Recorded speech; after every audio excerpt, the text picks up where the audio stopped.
Book of Genesis, chapter 3. Now the serpent was more subtle than any beast of the field, which the Lord God had made. And he said unto the woman, Yea, hath God said, Ye shall not eat of every tree of the garden? And the woman said unto the serpent, We may eat of the fruit of the trees of the garden, but of the fruit of the tree which is in the midst of the garden, God hath said, Ye shall not eat of it, neither shall ye touch it, lest ye die. And the serpent said unto the woman, Ye shall not surely die.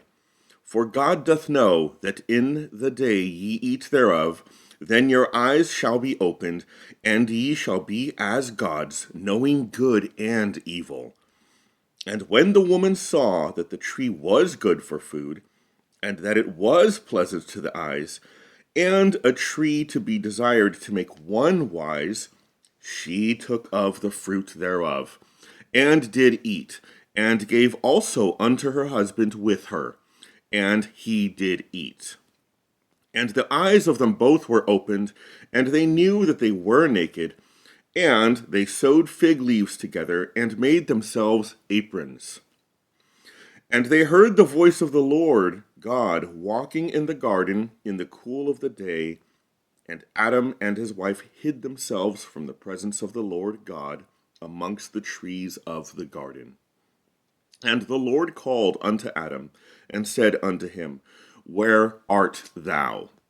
And he said, I heard thy voice in the garden, and I was afraid, because I was naked, and I hid myself. And he said, Who told thee that thou wast naked? Hast thou eaten of the tree, whereof I commanded thee that thou shouldest not eat? And the man said, The woman whom thou gavest to be with me, she gave me of the tree, and I did eat. And the Lord God said unto the woman, What is this that thou hast done? And she, woman, said, The serpent beguiled me, and I did eat. And the Lord God said unto the serpent, Because thou hast done this, thou art cursed above all cattle, and above every beast of the field. Upon thy belly shalt thou go, and dust shalt thou eat all the days of thy life. And I will put enmity between thee and the woman, and between thy seed and her seed. It shall bruise thy head, and thou shalt bruise his heel. Unto the woman he said, I will greatly multiply thy sorrow and thy conception. In sorrow thou shalt bring forth children, and thy desire shall be to thy husband, and he shall rule over thee. And unto Adam he said, Because thou hast hearkened unto the voice of thy wife, and hast eaten of the tree, of which I commanded thee, saying, Thou shalt not eat of it, cursed is the ground for thy sake. In sorrow shalt thou eat of it all the days of thy life. Thorns also and thistles shall it bring forth to thee, and thou shalt eat the herb of the field. In the sweat of thy face shalt thou eat bread, till thou return unto the ground. For out of it wast thou taken, for dust thou art, and unto dust shalt thou return. And Adam called his wife's name Eve, because she was the mother of all living. Unto Adam also and to his wife did the Lord God make coats of skins, and clothed them. And the Lord God said, Behold, the man is become as one of us, to know good and evil. And now, lest he put forth his hand, and take also of the tree of life, and eat, and live forever. Therefore, Lord God sent him forth from the Garden of Eden, to till the ground from whence he was taken. So he drove out the man, and he placed at the east of the Garden of Eden cherubims, and a flaming sword which turned every way, to keep the way of the tree of life.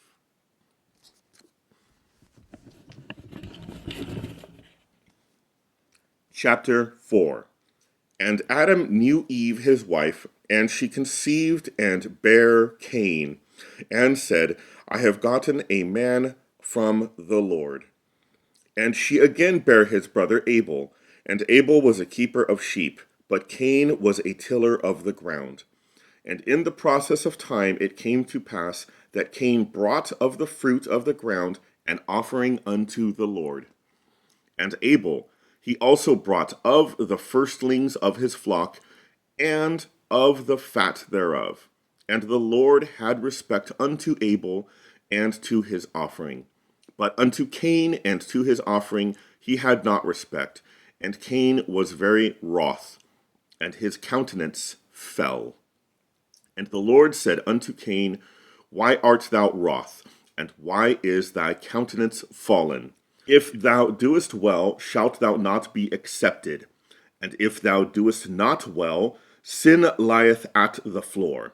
And unto thee shall be his desire, and thou shalt rule over him. And Cain talked with Abel his brother, and it came to pass, when they were in the field, that Cain rose up against Abel his brother, and slew him. And the Lord said unto Cain, Where is Abel thy brother? And he said, I know not. Am I my brother's keeper? And he said, What hast thou done? The voice of thy brother's blood crieth unto me from the ground. And now art thou cursed from the earth, which hath opened her mouth to receive thy brother's blood from thy hand. When thou tillest the ground, it shall not henceforth yield unto thee her strength. A fugitive and vagabond shalt thou be in the earth. And Cain said unto the Lord, My punishment is greater than I can bear.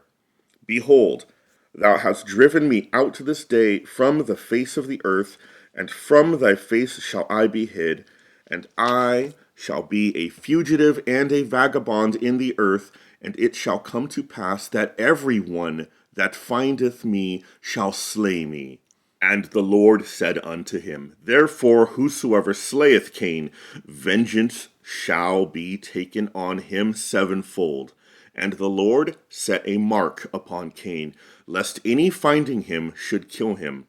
And Cain went out from the presence of the Lord, and dwelt in the land of Nod, on the east of Eden. And Cain knew his wife, and she conceived, and bare Enoch. And he builded a city, and called the name of the city after the name of his son, Enoch. And unto Enoch was born Irad, and Irad begat Mehujael, and Mehujael begat Methusael, and Methusael begat Lamech. And Lamech took unto him 2 wives. The name of one was Adah, and the name of the other was Zillah. And Adah bare Jabal. He was the father of such as dwell in tents, and of such as have cattle. And his brother was named Jubal, and he was the father of all such as handle the harp and organ. And Zillah, she also bare Tubal-Cain, and instructor of every artificer in brass and iron. And the sister of Tubal-Cain was Naamah. And Lamech said unto his wives, Adah and Zillah, Hear my voice, ye wives of Lamech. Hearken unto my speech, for I have slain a man to my wounding, and a young man to my hurt. If Cain shall be avenged sevenfold, truly Lamech 70 and sevenfold. And Adam knew his wife again, and she bare a son, and called his name Seth. For God said, She hath appointed me another seed instead of Abel, whom Cain slew. And so Seth, to him also there was born a son, and he called his name Enos. Then began men to call upon the name of the Lord.